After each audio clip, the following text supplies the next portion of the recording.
Somewhere in a GPU cluster right now, a training job is stuck. It asked for 4 GPUs. The dashboard says hundreds of GPUs are free. That job is not going to run, and nothing is broken. Engineers at NVIDIA hit exactly this on one of their own Kubernetes clusters, and they published the numbers from before and after they fixed it. Before the fix, only 18 nodes in that cluster had all 4 of their GPUs free. At the same moment, around 115 nodes were sitting there with exactly 3 GPUs free each. 3 free GPUs is a number that looks like capacity and behaves like nothing. A job that needs 4 GPUs cannot take it. It cannot borrow the missing one from the machine next door. So roughly 345 GPUs were powered, cooled, idle, and completely invisible to the jobs that were waiting for them. Then they changed one thing in the scheduler. Not more hardware, not a bigger cluster. One setting that decides where new work gets placed. The 18 nodes with all 4 GPUs free became 214. The 115 stranded nodes dropped to about 9. Average occupancy across that cluster came out at roughly 90%, against a contractual floor of 80%.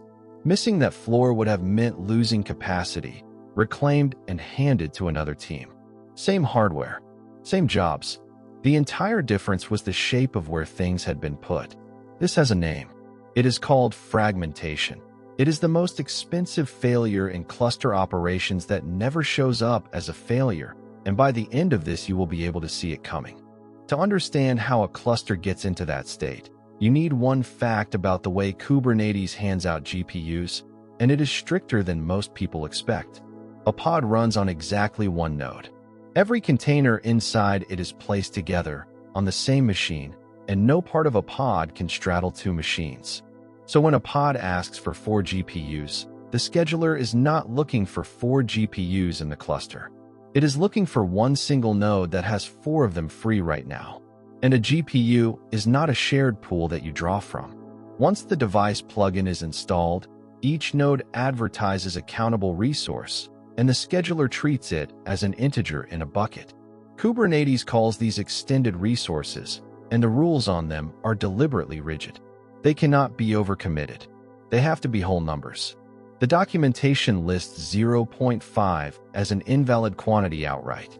There is no fractional request, no borrowing from a neighbor, and no straddling. Either one machine satisfies the whole ask, or the pod waits. Now put those 2 facts together, and the arithmetic turns strange. 12 free GPUs, spread as 1 per node across 12 machines, will not run a 2 GPU job. Not one of them. The cluster-wide free count says 12. The largest job that cluster can actually admit needs 1. That gap between what the total says and what the cluster can really accept is the entire subject of this video. A free GPU count is not capacity. It is an upper bound on capacity, and it can sit a very long way above the real number. Here is what makes fragmentation genuinely hard to catch. Nobody causes it. It accumulates. When the scheduler places a pod, it first filters out every node that cannot fit the request, then scores the ones that survive.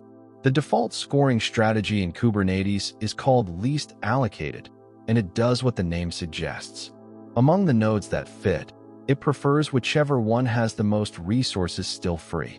For ordinary workloads, that is a sensible default. It keeps headroom on every machine. It stops one node carrying everything, and it means a pod that needs to grow has somewhere to grow into. For GPUs, it is close to the worst possible instinct. Picture a fleet of machines with 4 GPUs each and a steady arrival of small single GPU jobs. The first one lands on an empty node. The next one looks around, sees that node is now slightly used, and prefers a different empty node. So does the one after it, and the one after that. After a while, you do not have a few full machines and a lot of empty ones. You have a very large number of machines that are each a little bit used, and almost none that are completely free. Every single one of those placements was locally correct, and collectively they demolished the cluster's ability to accept a large job.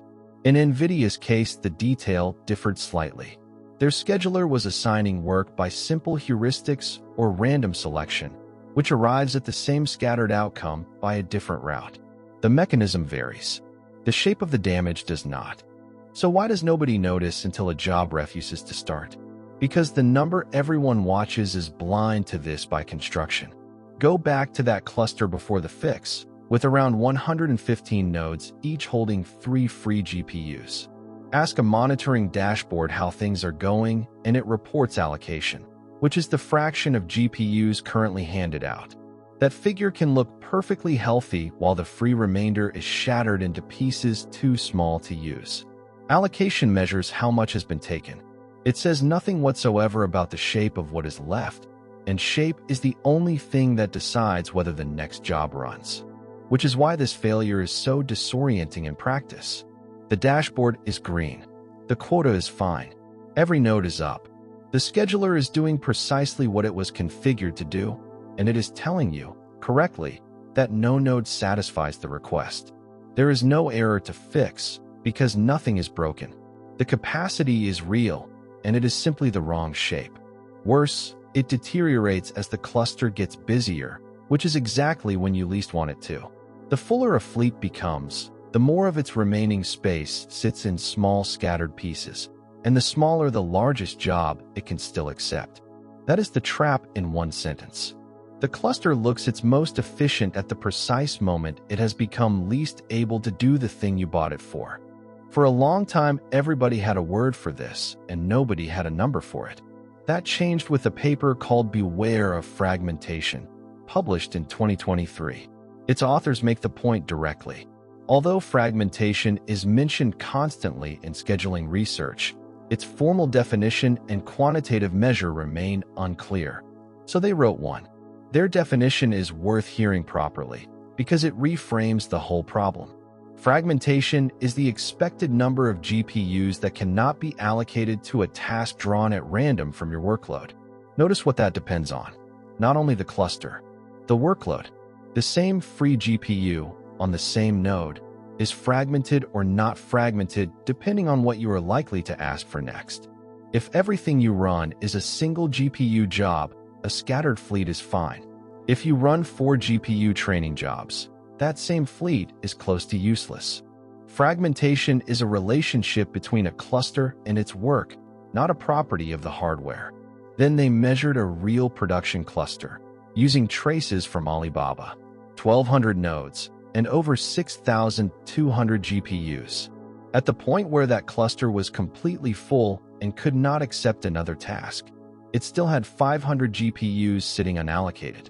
Around 92% of its nodes had less than one whole GPU left, and they observed that across many clusters the allocation rate tops out somewhere around 85 to 90%, leaving hundreds of GPUs that simply cannot be used. So this is not one company's bad afternoon.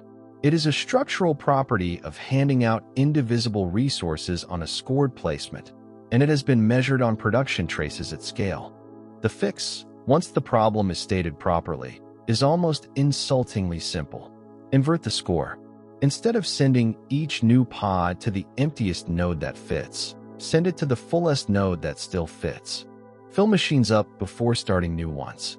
Engineers call this packing, and it is the exact opposite of spreading. Volcano, the batch scheduler NVIDIA was running, ships a plugin for precisely this. Its documentation states the goal plainly. Fill existing nodes as much as possible, and try not to allocate to empty ones. You can weight how strongly it applies, and you can weight it specifically on the GPU resource, which is what they did. 2 details are worth keeping. This was added alongside their existing all or nothing scheduling rather than replacing it, so jobs still received their full allocation or weighted. And it changed nothing whatsoever about the hardware. It changed which node won a score. The result is the pair of numbers from the opening. 18 nodes with all 4 GPUs free became 214. Roughly 115 stranded nodes became about 9. Occupancy settled near 90%, comfortably clear of the 80% floor. The research paper pushed the same idea further. Rather than simply preferring fuller nodes, its scheduler tries each possible placement, calculates how much fragmentation each one would create, and picks whichever grows at least. measured against the standard policies that cut wasted GPUs by 33 to 49%, which worked out as 150 to 290 more GPUs actually doing work. Which raises the obvious objection. If packing is this much better, why is spreading still the default almost everywhere? Because for most workloads, spreading is right, and the reasons are not stupid ones.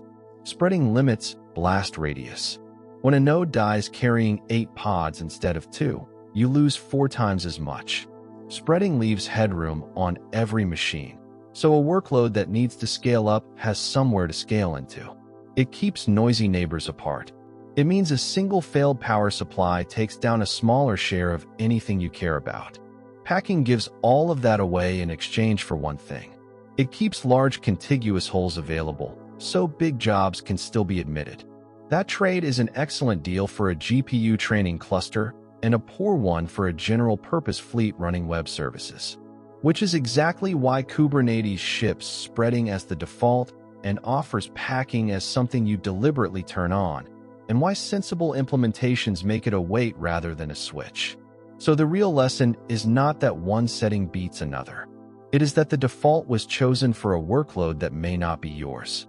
A GPU cluster running multi-GPU training is close to the precise case that default was not designed for, and the cost of leaving it untouched is invisible on every dashboard you own. Nobody ever gets paged because the cluster is the wrong shape. Everything so far has been somebody else's cluster. So here is how you check your own. And it takes 3 questions rather than a new tool. The first question is the one that matters most. Not how many GPUs are free, but how many nodes could take your largest job right now. Work out the biggest single request you routinely submit. Then count the nodes with at least that many GPUs free. If that count is small while your free GPU total is large, you are fragmented, and the distance between those two numbers is the size of your problem. The second question is about the pending queue. When a pod sits pending, the scheduler records why it rejected each node. If the reason comes back as insufficient GPU resource across nodes that are visibly not full, that is fragmentation in the scheduler's own words rather than something you inferred. The third question is about your workload mix, because the definition depends on it. A fleet that is perfectly healthy for single GPU inference can be nearly unusable for 4 GPU training, and the hardware is identical in both cases. The shape of what you ask for decides whether the shape of what you have is a problem. If those 3 answers point the same way, then the lever is your placement policy, not your purchase order. That is worth establishing before somebody signs off on more nodes to fix something more nodes will not fix. So here is the whole mechanism, in the order it bites. First, a pod lands on exactly one node, so a request for several GPUs has to be satisfied by that single machine. Second, GPUs are handed out as whole indivisible units. They cannot be split, shared across machines, or overcommitted. Third, the default scheduler prefers the emptiest node that fits, which quietly scatters small jobs across the entire fleet. Fourth, the GPUs left over end up in pieces too small for large jobs, while the allocation metric keeps reporting a perfectly healthy number. Fifth, packing new work onto the fullest node that fits reverses it, and the same hardware starts accepting the jobs it had been refusing. The mental model worth keeping is this one. The number of free GPUs in your cluster is not its capacity. It is an upper bound on its capacity. The real capacity is the largest single job that the leftover shape can still swallow, and those two numbers drift very far apart under load. A cluster reporting 90% allocation that cannot start a 4 GPU job is not lying to you. You are reading the wrong number. So if you take one habit away from this, make it this one. Stop asking how many GPUs are free and start asking how many nodes could accept your largest job today. That second number is the one that decides whether any work gets done. For more content, please like and subscribe.